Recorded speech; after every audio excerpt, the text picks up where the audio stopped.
Hi, this is Graphically Alex coming at you with all things fat related. If that's something that interests you, please subscribe. I'd love to have you. I also just want to remind you guys to please turn on the notifications if you like the channel so you can be sure to be sent every single video. So today we are going to do just a basic reaction to an interview for Ulta Beauty with Virgie Tovar. This is a suggestion from Mr. Caleb. Thank you so much.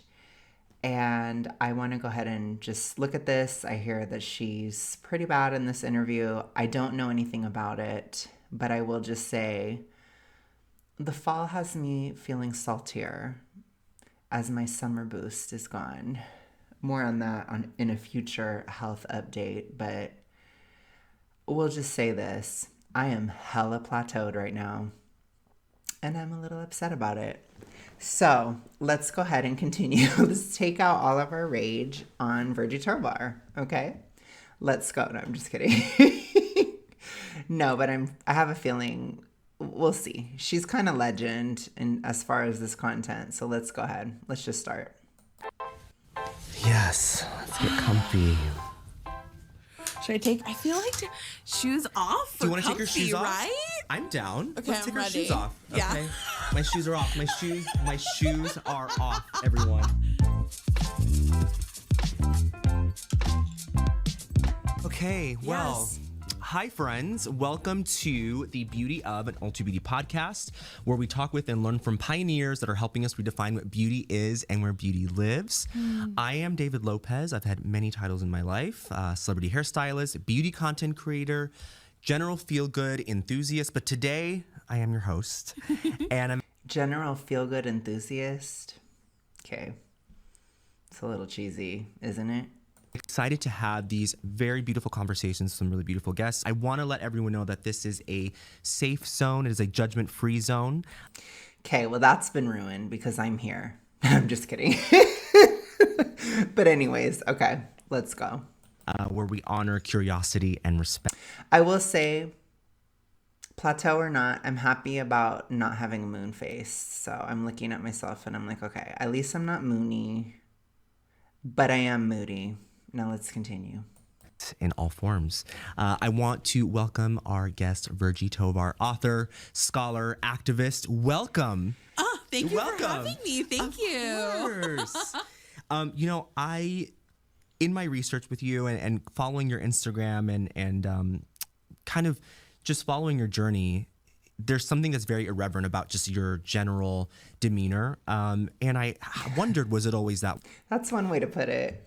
So I don't know everything about Virgie Tovar, but she's definitely one of the worst. I don't remember all of her history right off the bat, but in the past I watched plenty of content about her, and it's pretty wild. So I guess that's why he's like, you're irreverent. It's like, yeah, I get what he's saying. And in your book, You Have the Right to Remain Fat. You said in the beginning something that really stood out to me. My body used to belong to me. And in those first couple sentences that you were speaking, the joy that you had as a child, where you would kind of jiggle on the floor and like feel the weight of that, it really struck me, because through the adversity, I feel that it has transcended into where you are now in your life. You emanate joy. And it's very special to see. Myself. I don't know about joy. I think that there is such a thing as like when I think of her cake video, which is a very famous video, I'm sure you guys have heard of it, but it's where Virgie Tovar made a video about people being upset about cake or something, and she was upset if people asked for a smaller slice of cake. I don't know if that's necessarily joy. You know, I think there's joy, and then there's like being judgmental with a smile on your face. And to me, that's what Virgie is. I think she's judgy with a smile. I can do it too, Virgie. Oh my gosh. You know, it's kind of fake, you know, in my opinion. But let's continue.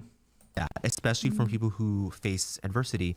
Can you tell me a little bit more about that quote and what it means to you my body used to belong to me and how it led to where you are now. Yeah, I mean, I think about, I mean, I really, like when you're writing a book, you always, that opening line is always kind of like, it's like you're looking for it, And I remember when I wrote that, and it was like, that's the opening, right? Because I think there's a universality to it, really. Like when we're children, we're all born with this incredible curiosity and self-acceptance, all the tools that we need as human beings. We have them when we're born, and then the culture kind of takes them almost. And like for me, fat phobia, which is a form of bigotry. Well, I think that there's something to what she's saying, but also too, a lot of kids, they kind of inherently know that being fat isn't that great of a thing. Like if you look, there's a lot of statistics about fat kids not having as many friends and that kind of stuff. So I don't know. I think that there's a lot of programming on their side of the issue too. Like a lot of people are not naturally attracted to fat people. And some people are pressured into finding bigger people attractive. Like I've seen certain things like that. Like I've said, my tastes myself are very not malleable. Or I don't really take feedback from other people at all. But I'm just saying there is a fat acceptance culture that is indoctrinated as well. And there is this idea that you can never judge anybody for any reason that's pushed towards children. And it's not really a child's natural tendency to not judge anybody for any reason. Children, if you've been around children, they're very judgmental. They just say what comes to their mind. So there is a lot of programming that goes into it. And, in her favor, I get what she's saying, that there's this sort of like, we're taught to hate our bodies and blah, blah, blah. But we're also taught to never judge anybody. And, I think it's just about finding a balance. I don't think children are naturally perfect, but I don't think children are naturally evil either, right? I think there's sort of a neutrality in children, and it's important to foster the good and, kind of weed out the bad type of stuff. Like you got to discipline kids, you got to teach them morals and that kind of stuff. I mean, it's pretty basic stuff, but she's kind of appealing to this internal, inherent childhood quality where she would never agree with that if a child naturally doesn't like fat people. So that's kind of a nothing burger argument, and it's very disingenuous and fake, which is how I would describe Virgie in general. Now let's continue. Higher weight people is what took me out of my body, and I feel like once I learned fat phobia, I had a sense of, this is my body and this is me. Like there was a separation. And when I was a kid, those two things weren't separate ever. They were one and the same. And I think the truth is like, that was all of us. Yes, but kids are also extremely selfish, and kids are very much, they believe they're the center of the world.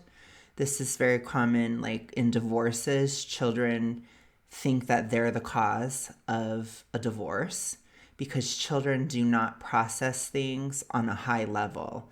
Children process things on a very rudimentary level, and they're very self-focused, which there's nothing wrong with that. It's just a part of development. But I think, she probably felt some pressure to conform as a teenager, because usually when you're a teen, that's when you start thinking about how you fit into society at large, and you start really recognizing impacts of other people that you put on them and that they put on you. That typically happens more so like after the age of 11 or 12. So I don't know that this is like a evil fat phobia thing, or if this is just a growing up thing. That's just a natural thing that occurs. But let's continue. Some level, you know? Yeah, absolutely. In the journey for myself, and it's not something I talk about all the time, but one of my earliest memories of going into puberty was my relationship with my body, and family members kind of pinching my belly, or especially in Hispanic culture, the kind of overt commentary about your weight always. It's just like a very natural thing.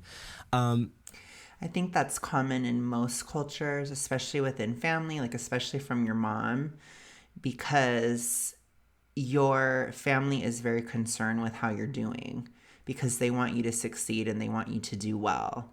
So that's not necessarily just a Hispanic thing. I think that's just people in general, unless if they've been indoctrinated into far left politics or fat acceptance rhetoric. They typically would be commenting on your weight.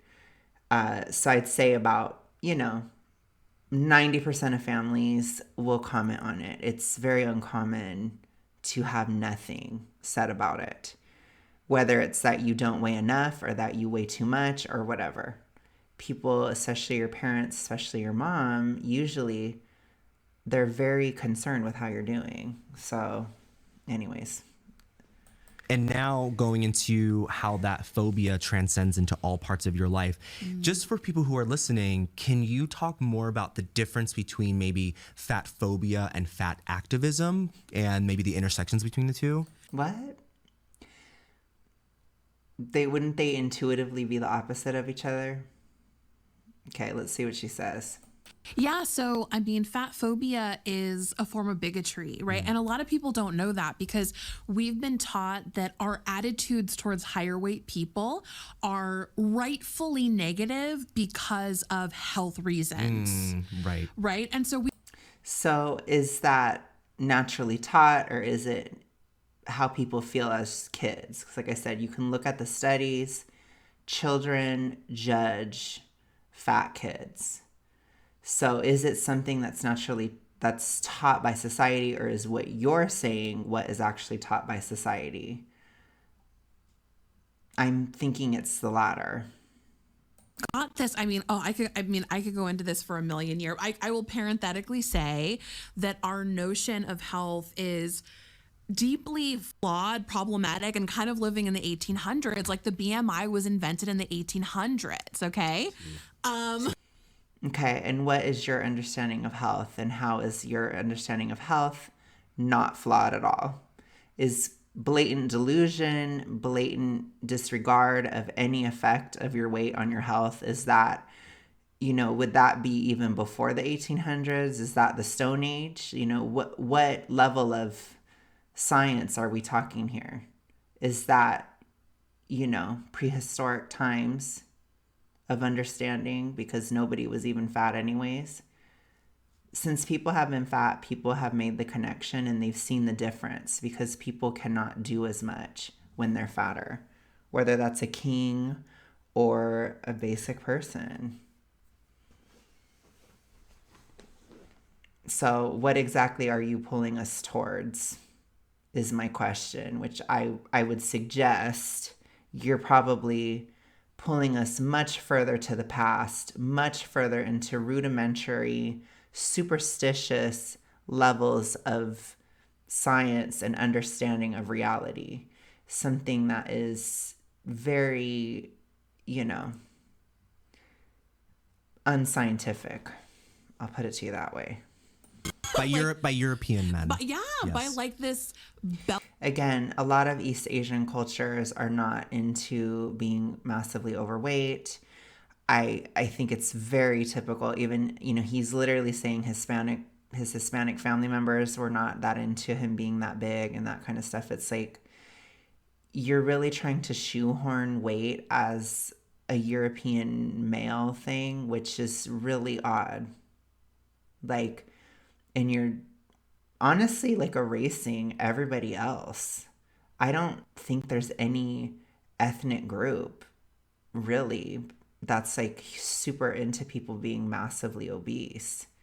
I could be wrong about that, but it's nothing that I've observed. And if you can tell me who, then put it in the comments, mathematician. He wasn't even a physician, and he ended up becoming the grandfather of eugenics. So like, just to contextualize how we're defining health, it's by a Belgian math. And is it eugenic to encourage poor people and people of color to be as fat as possible and as unhealthy as possible and not care at all about their health, would that be considered eugenic at all, Virgie?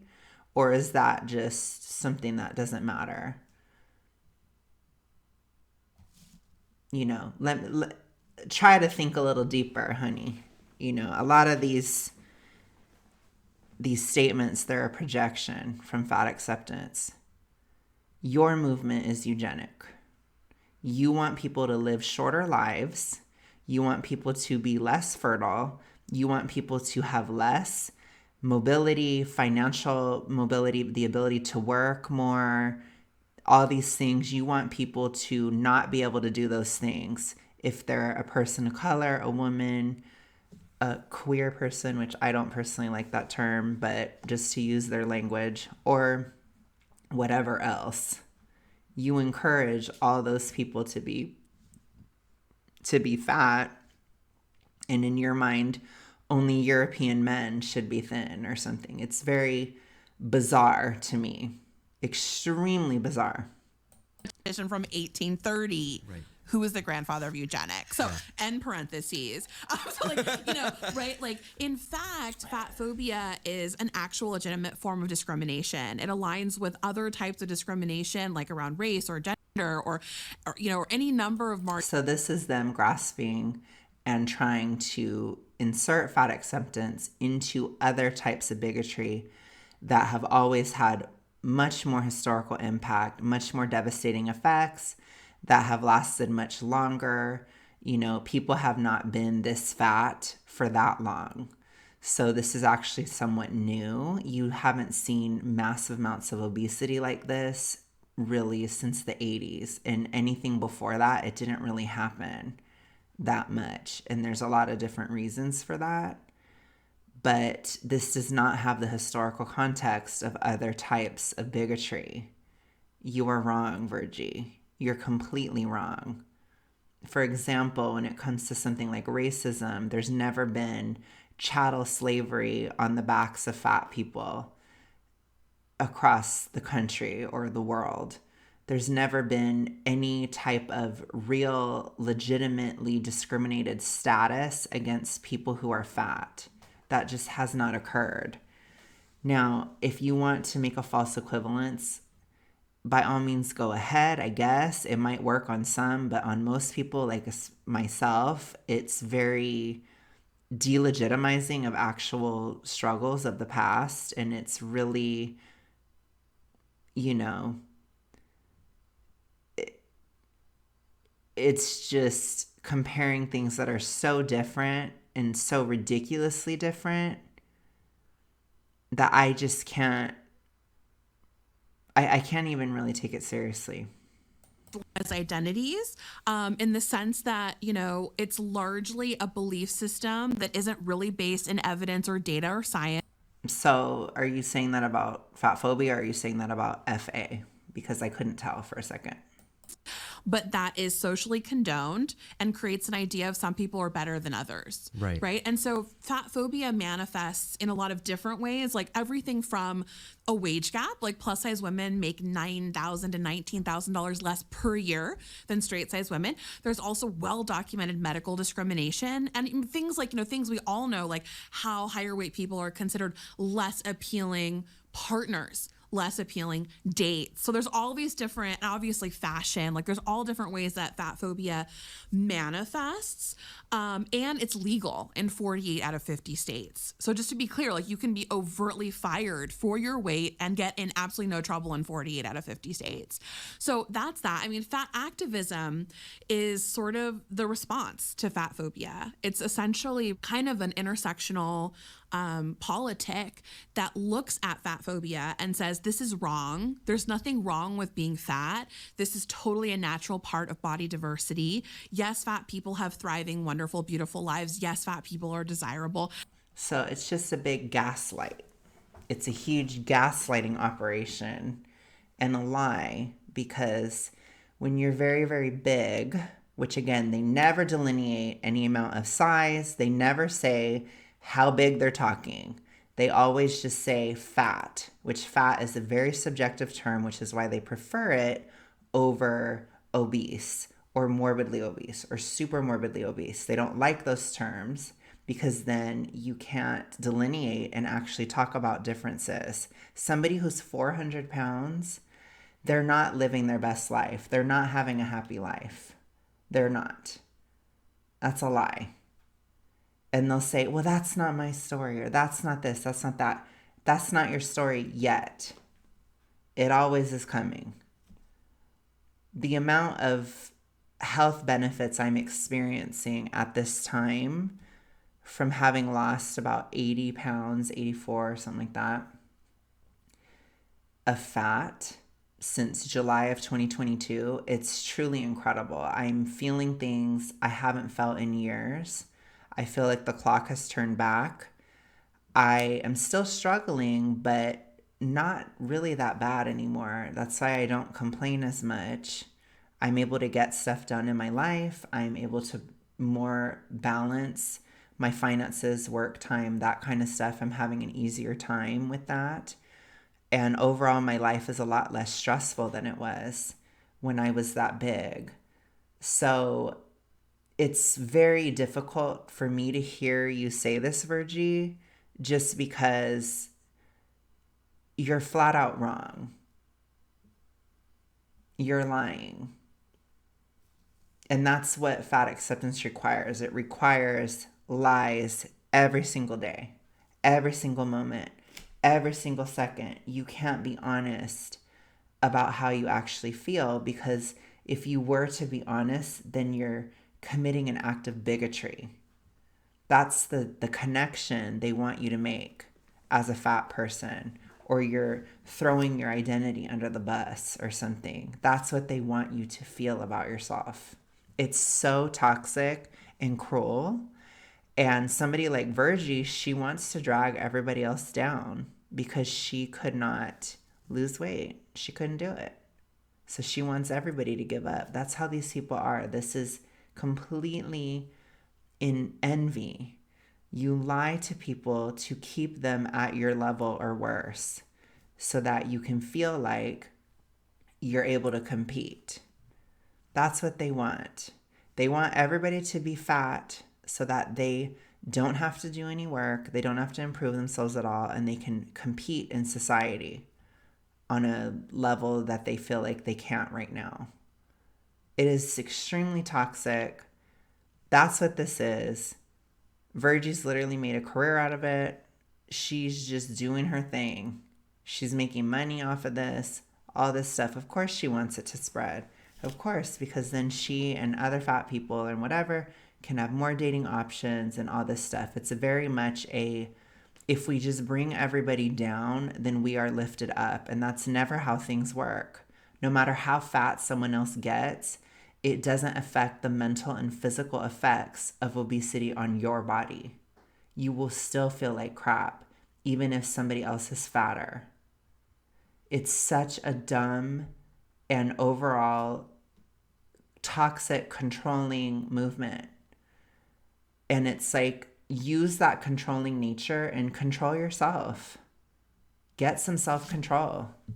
You know, I realized that a long time ago, that I could not control other people and I had to put my effort towards controlling myself. It's just crazy. It really is. And absolutely, fat people should be protected from things like medical discrimination and the wage gap. You know, I mean, so like that's what those two things are. Like, one is the problem and fat activism is the response. And I think I want to say, right, like our current cultural attitude is that the solution to fat phobia is for fat people to become thin people. And we were never, I'm not a thin person. There's not secretly a thin person inside of me. There's, you know what I mean? There's, well, it's because you eat a lot, Virgie. I know we're not supposed to ever talk about the actual issue, but you're eating a lot. You're arguing about why having a smaller piece of cake is a bad thing. That paints a picture, Virgie. There's a reason why you haven't been thin. There's many reasons. Some of them are not your fault. Maybe you've been given bad dieting advice and this type of stuff. I understand that. But some of it is because you just eat a lot. People who eat a lot gain weight. They may gain weight for various reasons. Hormonal issues, they may be hungrier. They may have an ED. They may just be addicted to food. That's usually the 3 ways that people gain weight. But it's like, you're still overeating. You're overeating in all 3 of those circumstances. The issue comes from overeating. She doesn't want to acknowledge her part in it. She just wants to act like, oh, people are just viewing me this way or that way because I'm just naturally like this. No, you're not. If you were not living in the US, if you were living somewhere where there wasn't plentiful food, you probably would not look like this. Let's keep it 100. It's just ridiculous. It is ridiculous.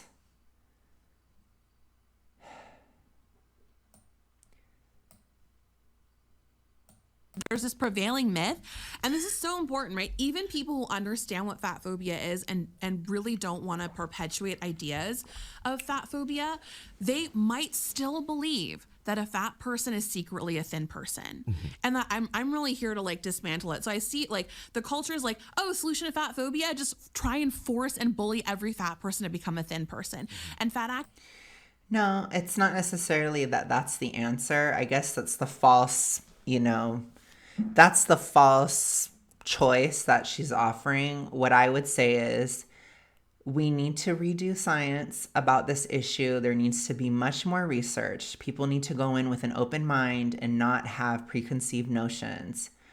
For example, saturated fat is not a bad thing. If you get rid of the presupposition that saturated fat is a bad thing, you might actually get different results. If we actually did long-term studies of weight loss and fatness and these types of things, almost every single nutrition study is 8 weeks or less.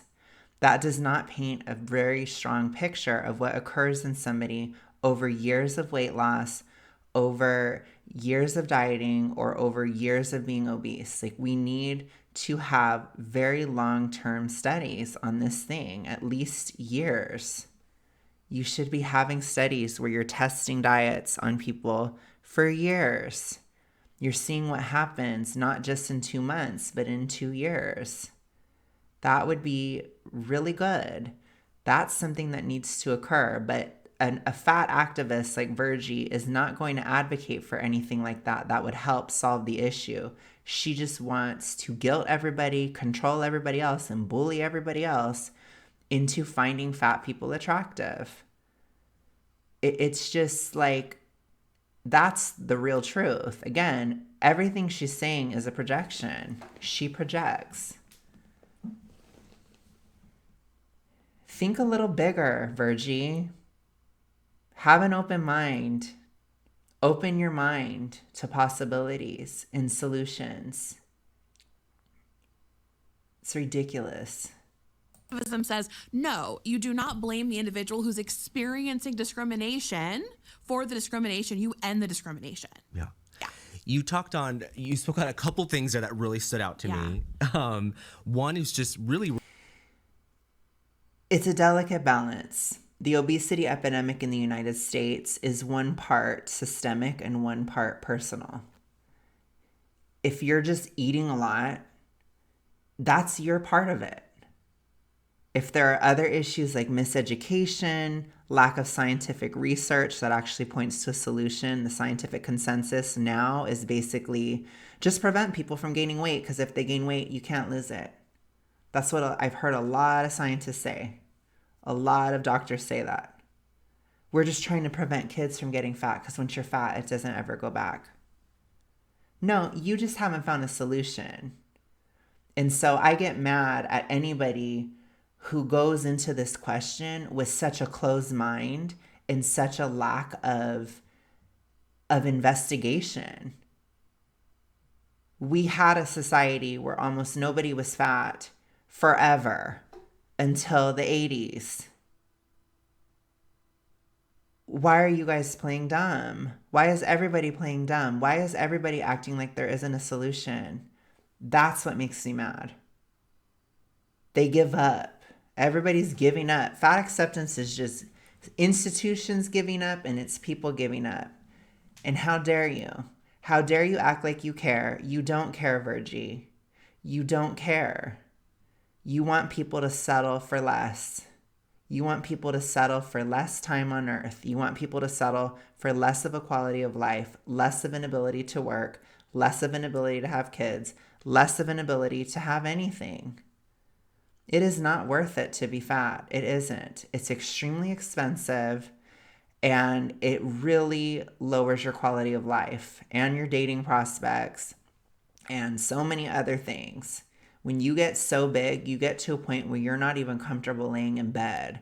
And Virgie cannot be that far off from that. But she's going to lie and say that she feels amazing. It's disgusting. Looking at different layers where fat phobia exists. We're talking about the interpersonal layers, how we relate to it and how it shows up in our lives.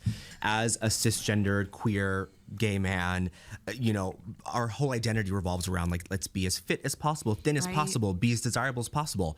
Fat phobia. We're looking at the system like you're talking about. That's everybody's focus in the dating world, especially.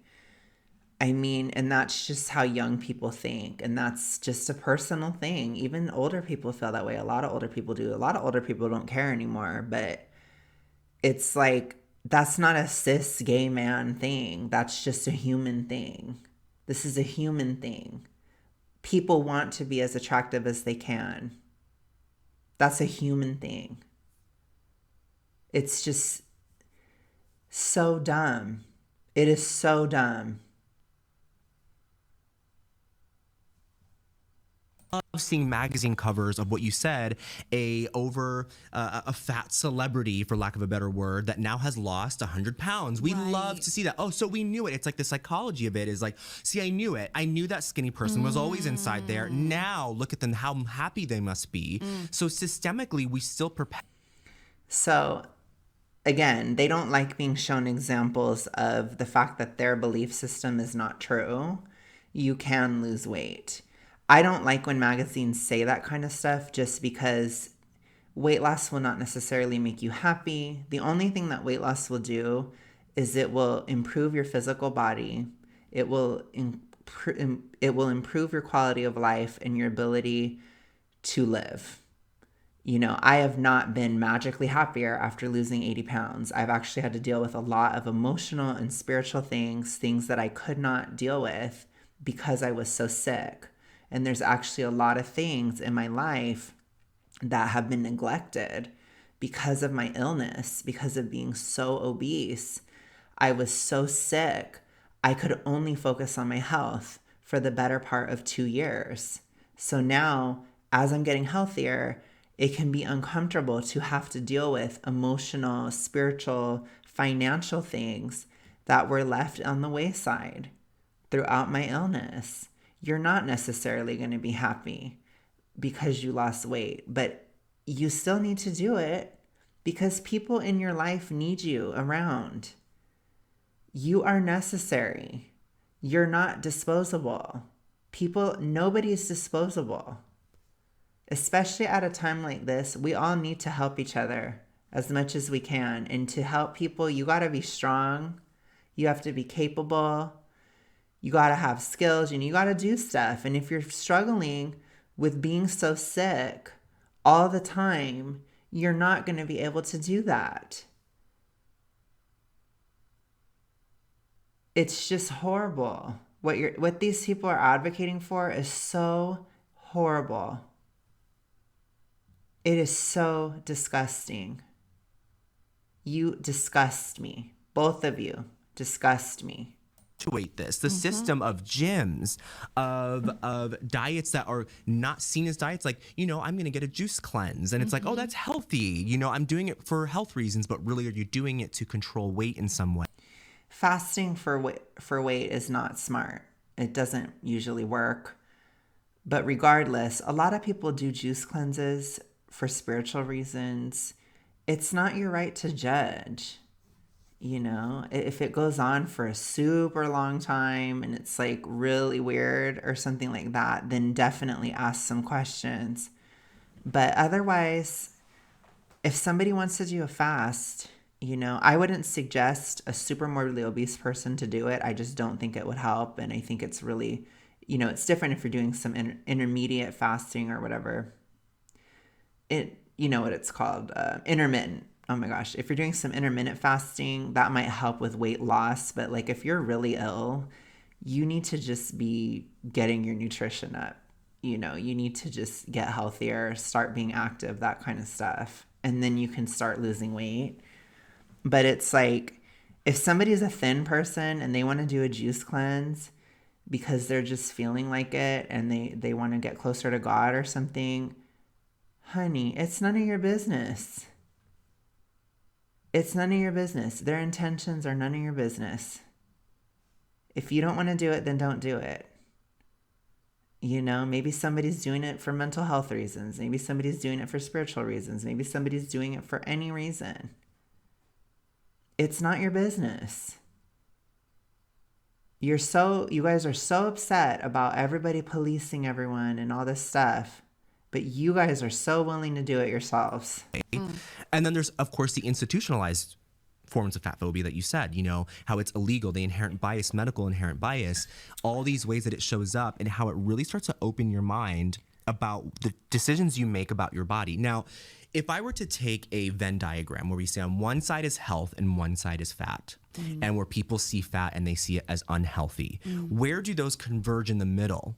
You know, because I know plenty of people that would, according to a BMI index or according to a doctor, oh, they're overweight, they're obese, but they can run a mile faster than I can. They are more flexible than I am. They're more healthy in the way that we consider health to be healthy. Where do you see the intersection? Really, what is your definition of health? Yeah, that's really complicated, right? I think I want. She doesn't want to answer it because she's going to have to come up with some BS thing because she can't offend her cohort.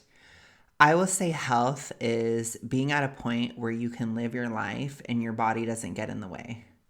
If you can live your life and you don't even have to think about it, you don't have to consider how your body is, and you can just achieve things, go do fun things, you know, face adversity in your life or whatever, and you don't even have to consider your health, that's healthy. That's a healthy person. If you have to consider it, then you're not a healthy person in whatever way. And some of those ways may just be age. Some of those ways may be other issues that you have going on. But if it's your weight, that's something that you can control. And there's a lot of diseases and a lot of illnesses that we can control or we can do our best to mitigate. And I would never suggest not treating an illness if you have one, including obesity as a symptom of a greater illness, be it mental or physical. We talk about things like hypothyroidism on here, PCOS. We talk about BED and addiction. These are all things that should be treated, and your obesity is a symptom of those other things. I would never suggest that somebody who has health issues just not treat it at all and not care about it whatsoever. But Virgie would. So let's see what she says to this answer. Let's go, Virge. Sort of, I want to talk about that question, but I want to start by saying that, you know, no one has to be healthy. Oh, okay. Okay, Virgie. Okay. Nobody has to do anything. Okay, Virgie. Nobody has to do anything but change all of society, change how you view every single fat person in your life, change every single thing of how you view yourself. Nobody has to do anything but change everything so that you don't have to treat an illness. But sure. Okay, Virgie. All right. Right? Like, I mean, it's like, no, like there is no governing body that's like out there putting, you know what I mean? It's like no one owes anybody that in either the. What do you mean? Do you think parents don't owe their children their health? Do you think husbands and wives don't owe their spouse their health? Maybe that mindset may work if you're single and have nobody in your life and you're all alone and nobody likes you. That's horrible to say, but like I said, I'm not saying that you just shouldn't care, but it's like, because I think you can meet people, you can start a life, anybody can start over. But it's like, I could understand that mindset if you're just in a very nihilistic place. But there are a lot of situations where, yes, you do owe your health to people. And even if you are a single person with no friends, we're all human beings and we can help each other. People can help you, you can help them. I think you do owe your health to people. You owe your ability to just help everybody out and have them help you. We're all humans. You know, if you don't like something that's going on in the world, then you owe your health so that you can do something about that. If you don't like that there's homeless people, or you don't like that there's kids that are hungry, or if you don't like that people can't read, or if you don't like any number of things, you owe your health to do something about that issue. Grow up, Virgie. This is like a super sophomoric teenage mindset that is quite sickening to my in my 30s self. Grow up.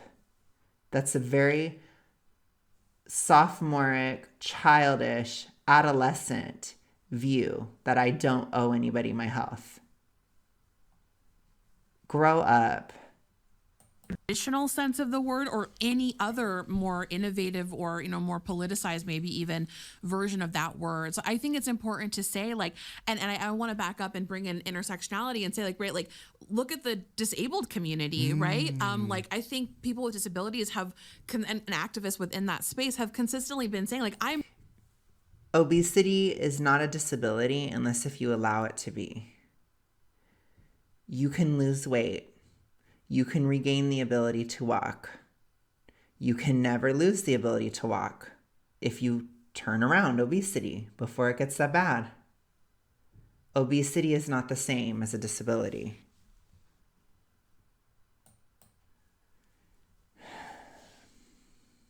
If you have to constantly connect things that are not connected, you might be wrong, Virgie. never going to be your notion of healthy. That doesn't mean I don't get to be a full human. You get to treat me some kind of way, right? Has nothing to do with obesity, Virgie. Nothing to do with it. You're already wrong. Already off. She can't answer the question. I think that I love taking that principle within disability rights to fat activism and to... Well, they're not the same at all. And like I said, if you have to connect things that don't connect, you're probably wrong. Understandings of fatness. So I want to start there, right? Like, no matter what size you are, you don't owe anybody else your health. But I mean, for me, right, like in an ideal world where, like in an ideal world, there wouldn't be health-based gatekeeping at all. But She can't answer the question. She can't. let's take a step back and say, okay, like I want to redefine the notion of health. In my mind, it's a very expansive notion that takes into account spiritual health, that takes into account, do you have community? Answer the question, Virgie. What is health? She can't. Do you feel like, I mean, like one of the things that fat phobia does, just like a lot of other marginalized, you know, like a phobia. She can't answer it. Look at how much she's avoiding it. I was able to give you an answer like, boom, I could give you an answer in a snap. She can't. Like different kinds of discrimination, is it creates a sense that you don't belong in your own society. That it's essentially like, I use the metaphor of the family. Like when you're in a marginalized body or have a marginalized identity, it's kind of like when... What does that have to do with health? He asked you a specific question, Virgie. You're talking about marginalization within a family now. parents sort of kick you out of their house. So for me, right, like I always go back to notions of like what we know that humans need is they are connection, acceptance, love, comfort, affirmation. Okay, that's an extremely privileged view. People need food, water, shelter. And then, yes, you do need love, but you need those things. It makes me wonder if Virgie has not had to consider anything of survival in quite a while. She must be pretty well off to say that off the bat. People need nutrition. They need food that actually has vitamins and minerals in it. People need water that's clean. People need clean air. People need to be in the sun. There's a lot of basics that you're missing there, Virgie. Because you don't even have to consider anything physical, do you, Virgie? You must be pretty privileged to not even consider that. That is ridiculous to me. She will do anything to not have this be physical. Anything. She's all in her feelings, all up in the air. She's not on the ground at all. Right? We know this is what we give to children. That's what every human being needs. You give children food and water and shelter first. Then you give them connection and all that stuff. If you don't have food and water and shelter, it's going to be a rough ride as a child. So anything that isn't in that wheelhouse isn't promoting health in my mind. And Okay, so food is not in that wheelhouse. Shelter is not. Breathable air and clean water is not. And look at him. I'm going to cheer for something totally stupid that Virgie just said. I want to bring in actually like a friend who's a PhD in nutrition, and she brought up this incredible question to me, and she was like, if science isn't serving humanitarian ends, then what is the point that we're doing? Like, what's the point of Science is trying to approach truth. Science is trying to find answers to questions in the most subjective way possible. And of course, things can always change. But that is what science is trying to do. I was able to answer that question for you really easily, Virgie. I thought you were educated, Virgie. Shouldn't you know this kind of stuff? You know, and it's like, right, because are we making science for aliens? For like some, I mean, like, what are we, you know what I'm saying? We're making science to try to find answers to questions, to try to be able to predict things, to try to be able to utilize things better. But mostly the number one answer is to try to approach the truth objectively. That's what science is for. It's for trying to find the truth in an objective, concrete, physical sense, rather than a theological or spiritual sense or philosophical sense. It's more of a grounded understanding of concrete truths that we can't ever really know 100%, but you can get close. That's what science is. I'm not saying science is the be-all end-all of everything, but it's definitely important. And every healthy society should have some level of science in it. So if by our scientific notion of whatever health is right now, if that's excluding 68% of the population, which is like the plus size population, if that's it never used to, because something changed, Virgie. Things have changed. It was never like that before.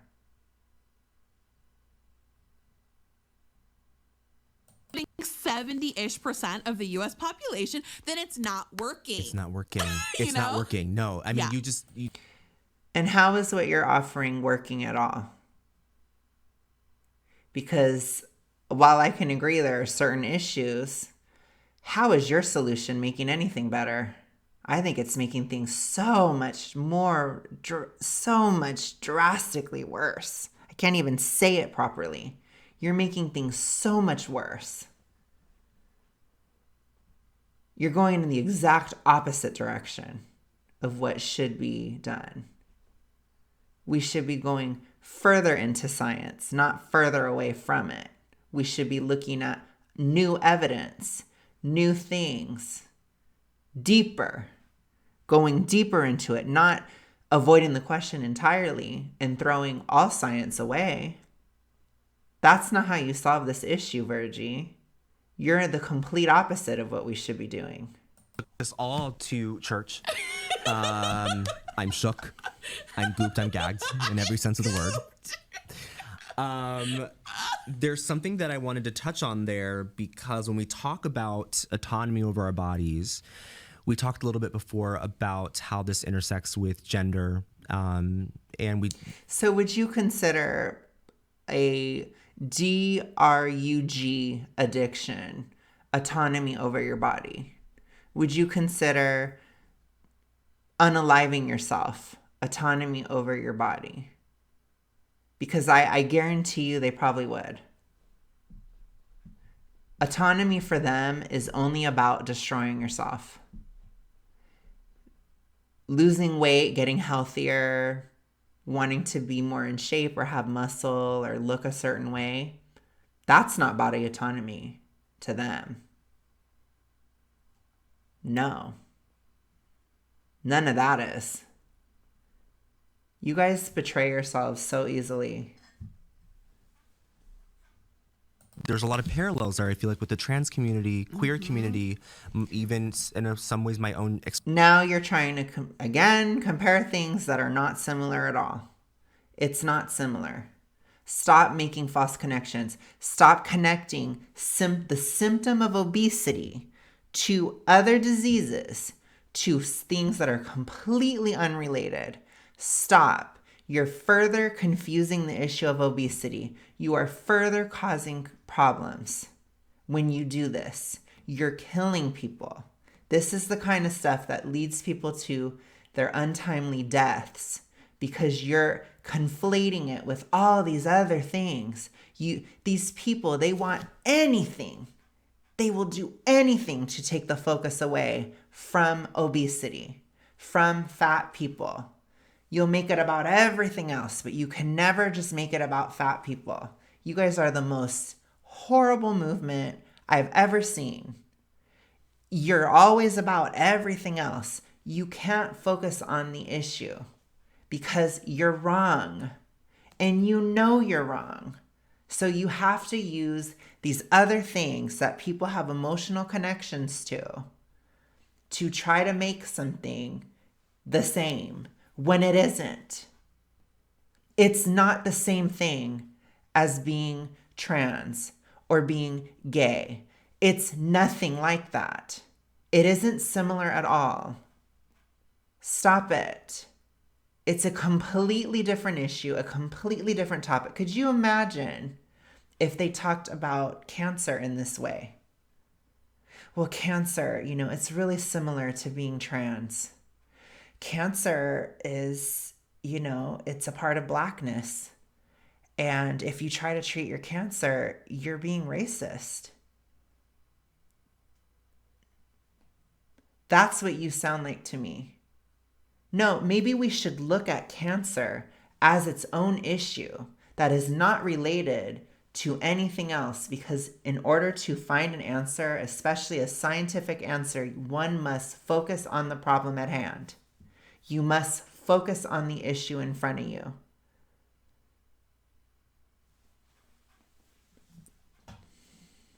Of my gender, it feels very much like there are a lot of parallels there. There isn't. There's no parallels. You're full of shit. You are full of shit. I will say it. I'm that pissed hearing this. There's no parallels at all. You're lying. You're a liar. Liar.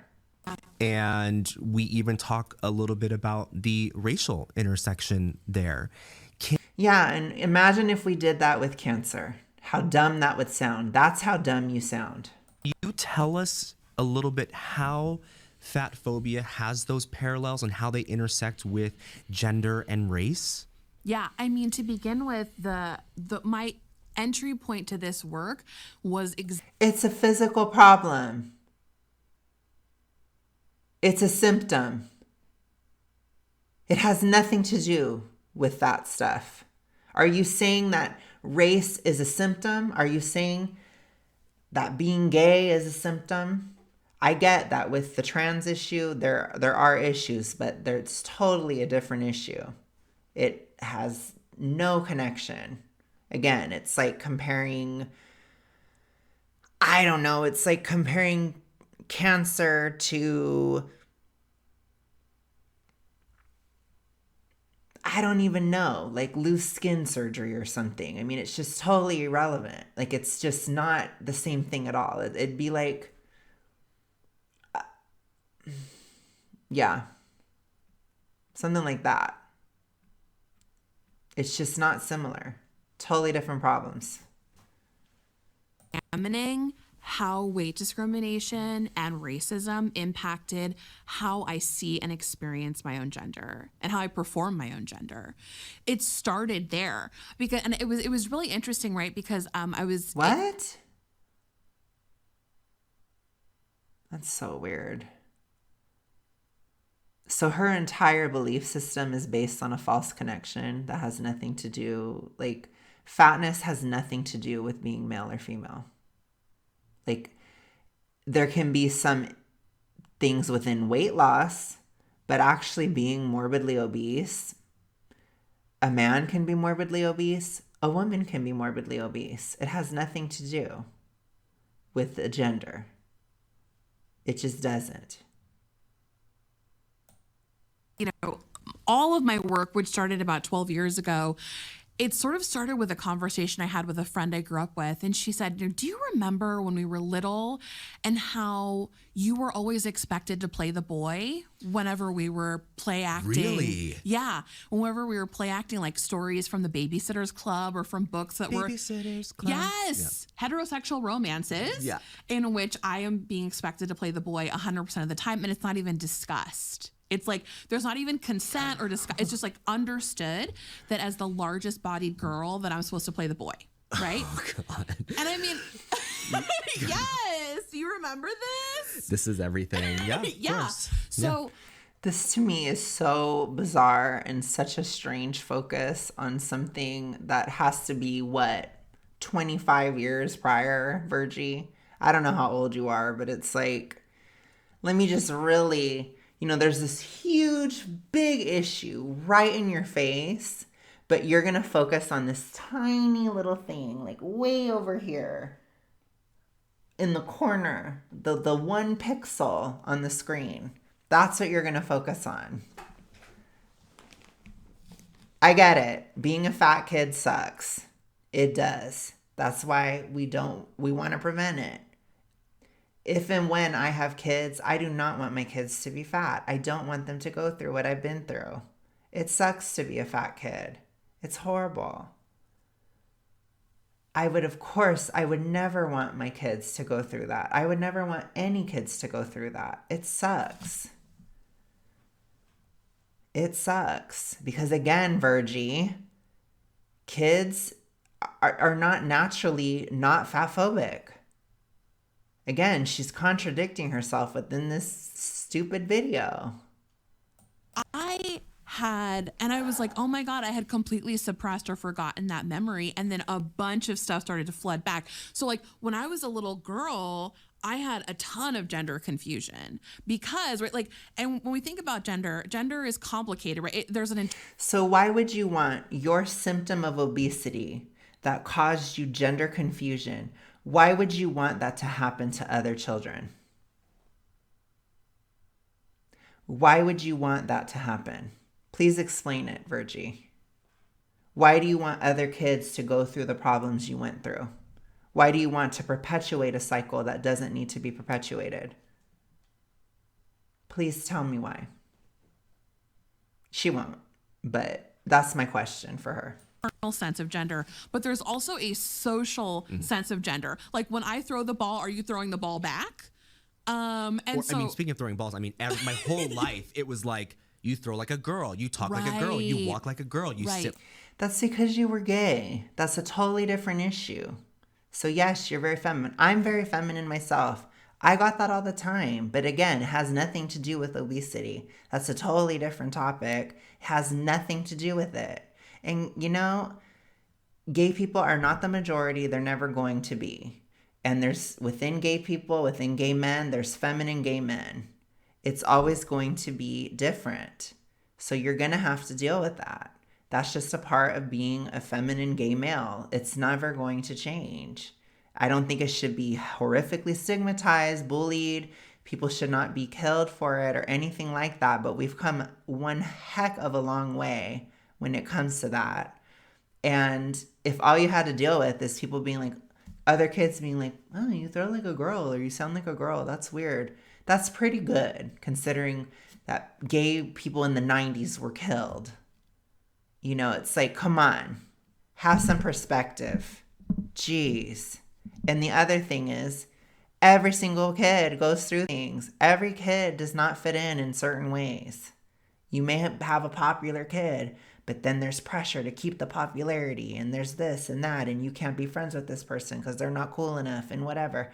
Everybody struggles, you know? I have my critiques of the school system. I don't really like it, to be honest, and I think it needs a massive, complete overhaul and reform and probably needs to be completely redone from the ground up because it's pretty horrible, in my opinion. But again, that's a whole other topic. And I just think I'm not surprised you had that happen, but it has nothing to do with being overweight. It's not similar at all. A girl. I'm like, what does that even mean? Sit like a girl. And then what does that do? It has internalized Means feminine. Means you look feminine, you sound feminine, you are feminine. Which again, maybe there is some misogyny or whatever aspect.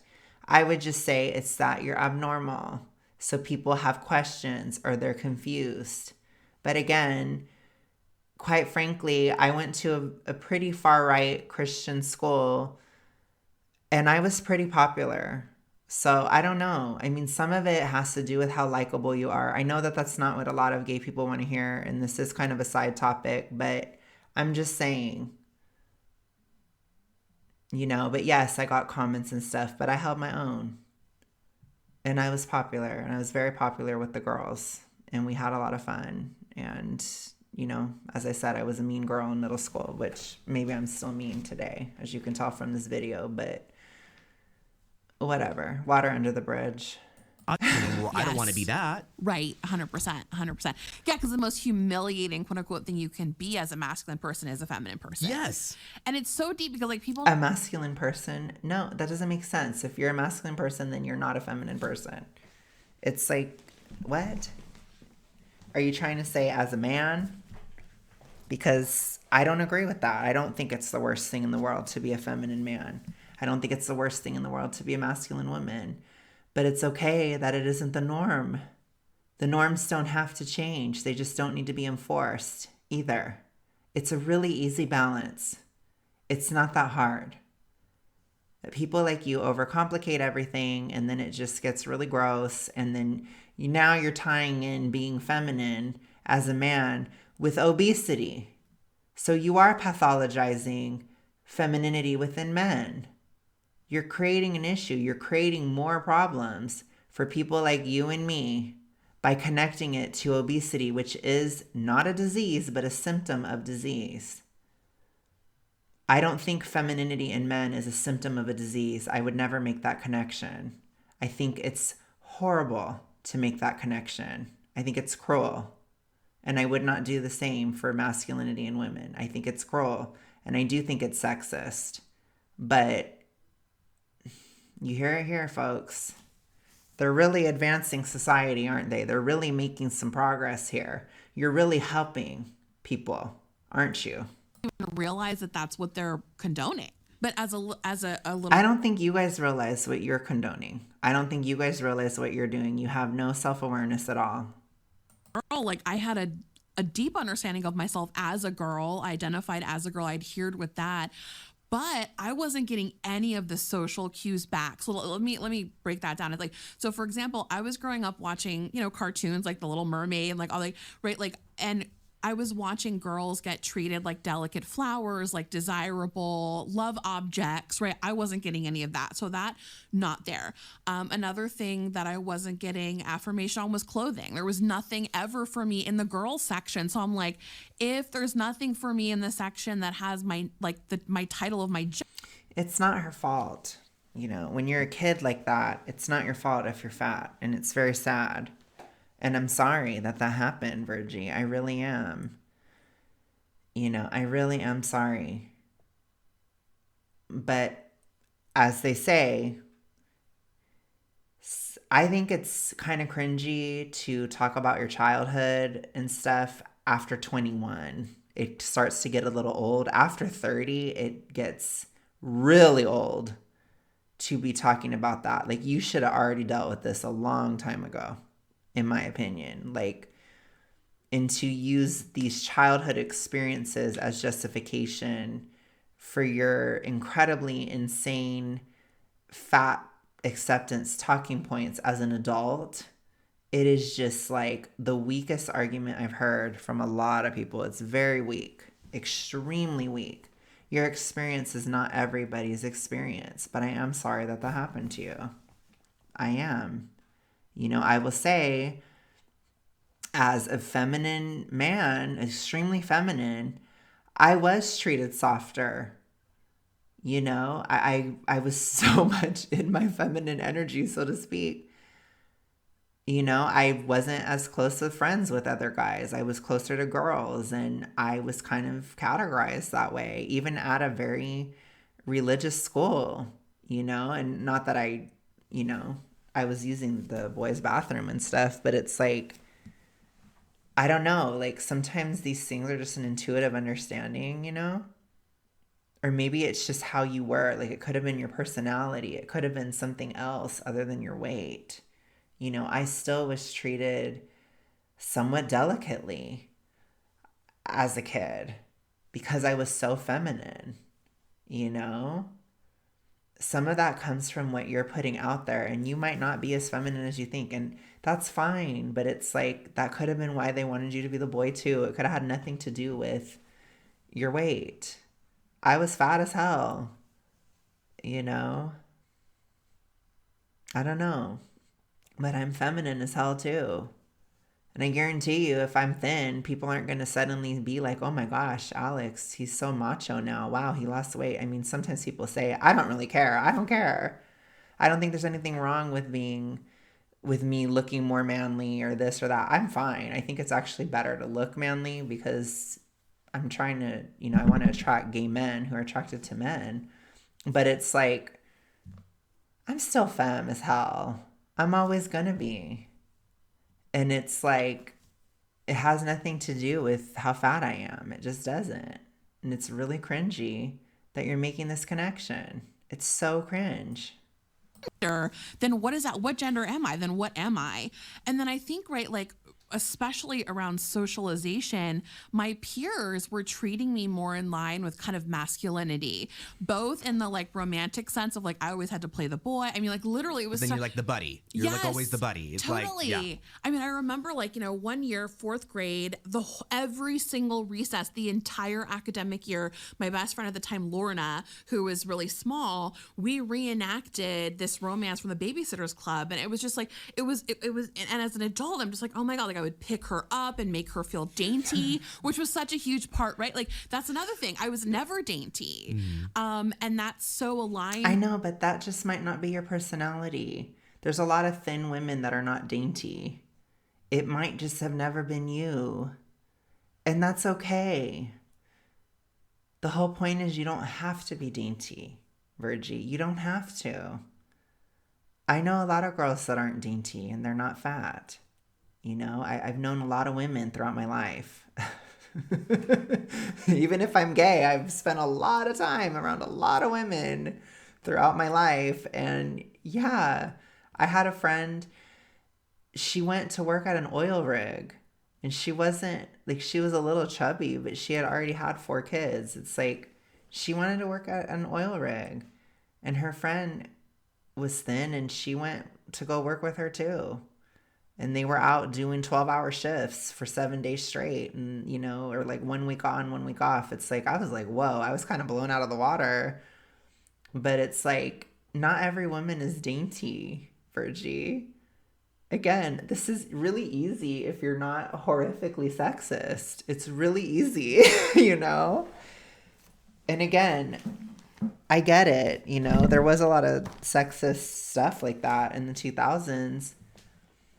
But, that stuff was always done. So, anyways, sorry. With hetero femininity and just like successful femininity in general, right? The way that our culture thinks of it. And so I wasn't getting any of the You literally have a partner, Virgie. You have had multiple partners. Like, come on, Virg. Please. I think your partner's thin. Please. You're doing fine. Gosh, people are attracted to different types of personalities. It's not a big deal. cues back. And so I was very confused about my gender. And then as an adult, the way that I dealt with that is that I started to double down, like be like, you are not going to I don't quite want to say misgender because that's not exactly what was happening, but like, you are not going to push me into masculinity. I had to articulate very aggressively, I am a woman, I am feminine, and I'm authentic, right? And I think that for me as a fat woman and a brown woman, that meant like, almost like taking femininity to like 100, high extreme, like 11 all the time, like with my hair and my makeup, and I always had to wear a dress and my boobs were always out, and like it was, you know what I mean? And like I think like literally same. Yes, yes. Okay, I'm not understanding this at all, so I'm just gonna let this play because I'm just like, okay, whatever. There's something really beautiful about that. And there's also something frustrating about feeling like you're pushed against a wall. And that's the only way that you're going to be seen authentically in your gender. Yeah. And so that was what everything started for me, was like going back, remembering the suppressed memories of like, oh my God, I had a ton of gender confusion. And then I did research in graduate school on this issue, and I talked to other women of color who have always been fat, and they had the same experiences and dealt with it in different ways. Like some double down on being extra feminine, some double down on being masked. And like, especially some of the queer women I talked to, like they found that they had a sexual advantage in being in a bigger body and being more masculine, you know? So I think I was like fascinated to sort of see the way that gender, like, right, like you wouldn't necessarily think that gender would be a way that people deal with fat phobia, but it is, Fully. In my own gender expression, my gender fluidity, as you're speaking. So when I think about how that trickles down into my experience, where I wanted to double down on what people say I should look like, then I became even more femme. I mean, you've seen my Instagram. I just like fully, like I want you to see it all, the chest hair and the muscles and the hair and this and the mannerisms. Like I want to blend it all together. So it's interesting that we choose to double down. What does that have to do with fatness? Like, I literally don't have anything to say because this has nothing to do with it. On these concepts and say, no, I'm not going to let someone make this my story. I'm going to create my own and my own version of it. I think they try to emotionally manipulate people into connecting feelings they have for completely different experiences to fatness. And I'm here to say, sever those connections. They're not similar at all. Rip them all apart in your brain. They don't exist. They're fake. They're a lie. Okay, like I said, imagine if people talked about cancer in this way. Well, when it comes to cancer, it really makes me think of my gender. And it's like when I had cancer, I just was like, oh my gosh, like, do I really fit into my gender now? Because I'm terminally ill or I'm very ill. I have this really serious disease. So it made me question my gender because people treated me differently because I was so ill. That's what you sound like. It's like, gosh, I'm really sorry that happened. Let's look at a solution for the cancer. Let's look at the solution for this problem so that you don't even have to consider it anymore. What an amazing advancement that would be, right? What a beautiful thing to do, to get to a point where future people don't even have to worry about it anymore. Wouldn't that be amazing?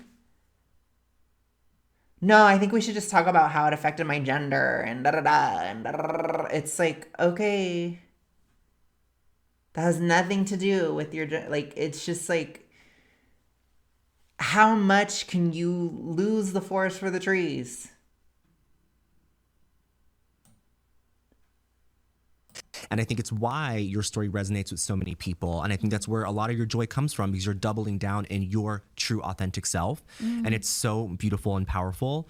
There is a question that I had when I was researching this. The word fat itself, it's like uncomfortable sometimes Right. for people to say. Yeah. You know, you have said, I am fat, or fat phobia, like all these things. But for some people, it's almost like I feel like my fat phobia doesn't even allow me to say the word fat. I'm Right. afraid to say it. Yeah, 100%. So when did you stop seeing the word fat as a bad word and take the power back into that? Yeah, I mean, I think like, the complexity around the feeling, it's important to be curious about that. You know what I mean? And I love that you pointed out that it is fat phobia. It's like it's the idea that to be fat is unspeakable. And that's what makes it so complicated. Yeah, I love that you brought that up. Because Say that, that like, again. To be fat. To say it's just I need everyone to that little quote. To be Yes. fat is unspeakable. right. That's you guys. What have you spent the whole thing talking about? But everything but fatness. You've talked about gender, race, how it's affected your this and that, and your ethnicity, and how this intersected with that. You haven't even talked about fatness. You guys are the ones that don't want to talk about it. I came to this video to talk about it. And I'm sitting here talking more about gender, I feel like, than the issue at hand. Because you're not talking about it. You're the ones who think it's unthinkable. You don't want to talk about it. Stop projecting stuff, Virge. 100%. And that's where that discomfort comes from. But like, I think for me, I think your discomfort comes from the fact that there are many health issues in your future and probably in your present that you would rather not address. So you'd rather talk about your gender. That's what it is. There's bigger issues, but you'd rather just not look at them and look at some minute detail from childhood. That's what I think the real issue is. So yes, it's unthinkable for you to actually take the issue at hand and think about it. it's been like reclaiming that word has been a slow process. I remember like a slow process. I remember even in like high school, I had one with my best friend. I started to use that word, and it was like a secret word between us where like we would play a game where we would talk about anything that had gone wrong, and it would be like, oh, it's because I'm fat. Like, I mean, it's like, and then we were kind of like playing, you know what I mean? We were kind of I do that playing too with gay. I'm with like, well, it. because I'm gay. Totally. It's like, you know when the fire alarm went off Yeah. because I'm fat. Yeah. That's funny. I used to say that all the time. Like, I think me and my friend Eric, we do that a lot. But we do it to make fun of, oh gosh, what's his name? Marco from Degrassi. Because in Degrassi, yes, me and Eric are millennials, but in Degrassi, every single issue with Marco went back to the fact that he was gay. So we would usually say it to make fun of Degrassi. And then sometimes I just say it out of frustration with actually being gay, because some guys that I'm attracted to drive me insane. Well, not really some, but one of them. I'm just kidding. But I'm not going to get any speculation. I have no contact with this person, and I'm going off on a tangent. Anyways, don't make me think about him. Don't make me think about my ASMR crush. Don't make me think about him. Anyways, but yeah, sometimes I'm just like, oh my gosh, like, I'm just going crazy over the fact that I'm so turned on by this guy. I'm so gay, and it is literally gay. So I don't know. I don't know. I mean, anyways, I can see what they're saying, but it's just like, people do that all the time. So I make fun of that with my friends who are white. I'll say, well, that's because you're white, and we joke about it. It's like, I get what she's saying, but everybody can do it. It's universal. Or I love to do that because you're a man. That's my favorite one too. I do that all the time. Anyways, let's continue. It's raining. Well, because like you're gay. That's why. I get it. I totally get it. I totally get it. And it was like this way of kind of, I think that we like do that as the way to like diffuse and deal with like the stigma and reclaim some part of it. Yeah. I think I just do it to be funny. We just do it to laugh. And me and Eric, we give each other so much shit for being gay, just to roast each other, because we're like, we're kind of in between male and female in certain things. Like we talk emotions and all that crap like girls do, but then we also roast each other like guys do, and we're kind of that way, and it's really fun. And I value having, a fellow feminine gay friendship because I can do that. Because we get it. A lot of my girlfriends, they're like, oh my gosh, you guys talk so horribly to each other. And then, and then, I don't know. It's just fun. I don't know. It's fun. I like offensive humor. I've said that. I like that kind of stuff. It's fun to me. But I have a feeling if I joked with them, they just want to go to a cry corner safe space. And it's just like, wet blanket alert. like entering fat activism in my like early 30s and maybe late 20s. That was really the turning point for me because I think that, fat activism at that time, like in 2010, 2011, was it still is in many ways, but at that time it was like so insular, was small, super queer, super femme, like led, and I think it still is, to be honest.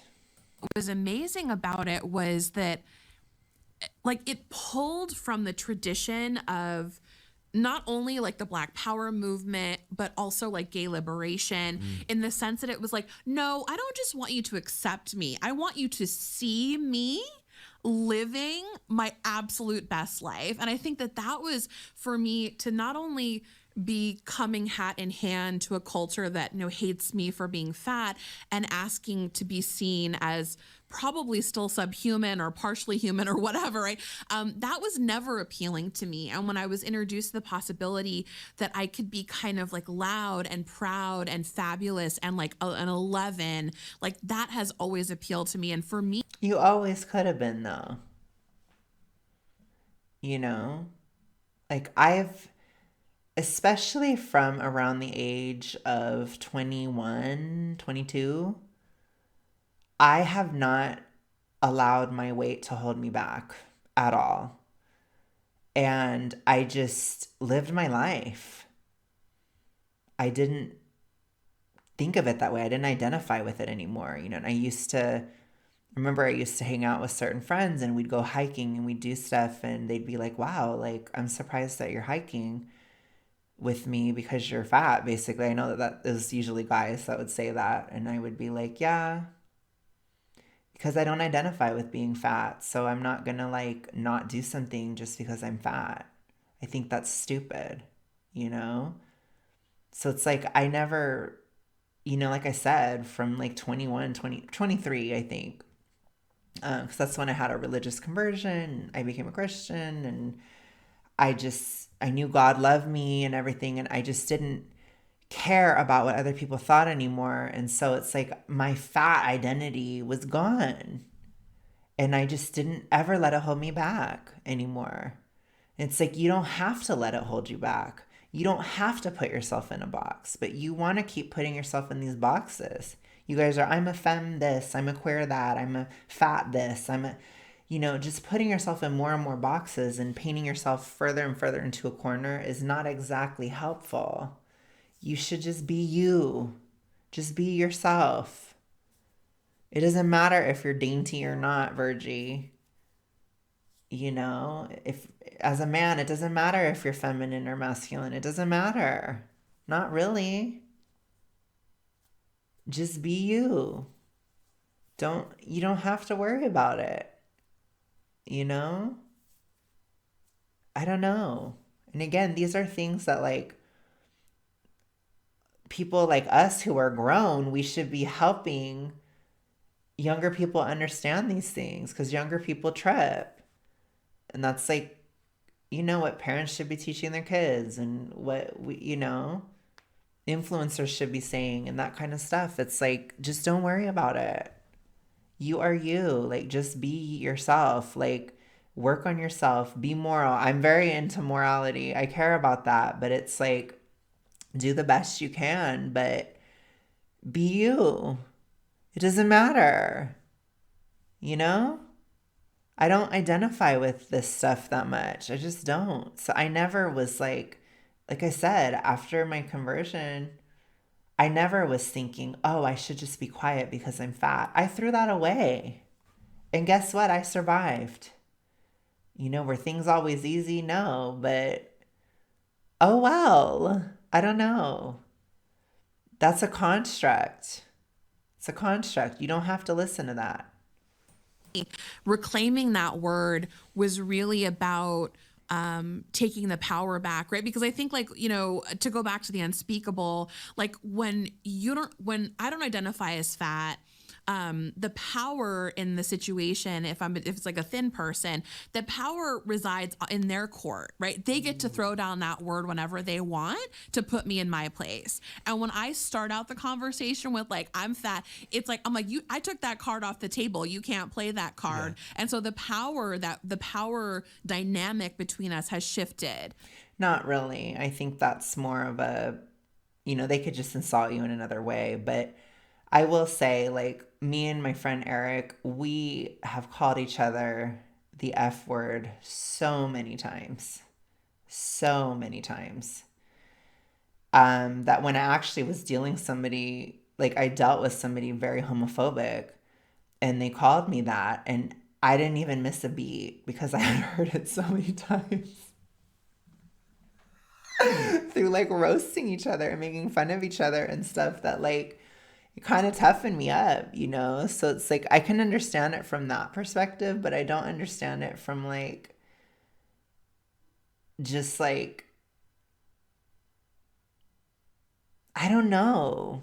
I don't even know what they're really saying, I guess. Like, are you just trying to have it fat be like not an insult anymore? But then you just create a new one. You create obese as an insult. And then people just say, oh, well, then you're obese. It's like people, when they're trying to insult you, they just want to use something that bothers you. You guys are replacing it with something else. That's not what this is about. It's just stupid. Why do you say obese is a slur? Because you want a slur. You still want that. And you're just trying to obfuscate the medical aspects of being fat. But, me and Eric, we didn't call each other the F word 500 times to then say, oh my gosh, well, don't ever say gay then, because that's a slur. No. We did it to toughen ourselves up and to have fun and roast each other and be messy queens. I mean, that's what we did it for, and it's so much fun. It was great. It's still great to this day. I'm pretty sure I called him one today, I'm pretty sure he called me one some point. I mean, it's just so off the cuff. Like, I would never just say that to anybody because you don't know. A lot of people are sensitive, but it's like, I don't know. It's funny to me. And it's like, you don't want to have things have power over you. That's at least how I feel. So I don't really care. And so I think like I love that stuff. Like I love to play with like little micro interactions. Me too. And like dig, right? Like kind of like a little bit of like a gender scholar, a little bit of a linguistic scholar. I'm like, how can I do this tiny little word that has been used and weaponized against me? Weaponized. I have now taken it out of your artillery and it's in my artillery and it looks like this. You know what I mean, come on. That is so, listen, that's so special. And I just have to tell you, as someone that is in a parallel community, it just, everything you're saying just resonates with me so deeply. And it has opened my mind and my heart to so many ways that it has affected my life and people I know. So thank you for sharing. I want to play a little game with you to finish off. Yes. We're going to play Beauty and. It's a card game. Yes. Okay. Okay. So I'm going to pull these cards out. I'm going to Okay, shuffle them. we may not stay for this if this is boring. So I'm just letting you know. We're doing a warning. to do tarot. So Oh my God. we're going to pretend. Yes. She's a tarot girly. Yes. Okay, so I'm going to shuffle these around, and then you're going to pick Is it fat tarot? What? one, and I'm going to pick one. You're going to ask me a question. I'll ask you a question. Okay? Yes. Okay, so let's put these out. I'm going to do as if it was a tarot. So this is what's leaving you, what's currently, and then what is coming towards you. So you get to go ahead and pick a card first. Okay, I'm going to pick the middle. Okay, I'm going to pick this one here. Are you ready? Should I go first? Yeah. Okay. Why Oh, God, I'm did you scared. cry the last time you did so? Oh my God, this is so, I know exactly why it was. Yes. Oh my God, this is so vulnerable. You guys, I gotta talk about this. Okay, I am newly in a relationship, and he was gone for a period of time. He was gone. He was in another part of the world, and the first night that we saw each other, we had a great night, and then we were just laying there, and there was just something about him that just felt so safe and beautiful, and very much just like this perfect alignment with where I am in my life. And Okay, so I don't want to be the gay stereotype today and make everything about gayness, so I'm going to end it there. But anyways, you guys, thank you guys so much for watching. This was not fun. I'm not going to lie. This was pretty brutal. I think a part of my soul died while I was doing this. So Caleb, shout out to Caleb. He tried to kill me today. He's another evil gay. So I know many of them in my life, and that was horrifying. And yeah, that's my comments.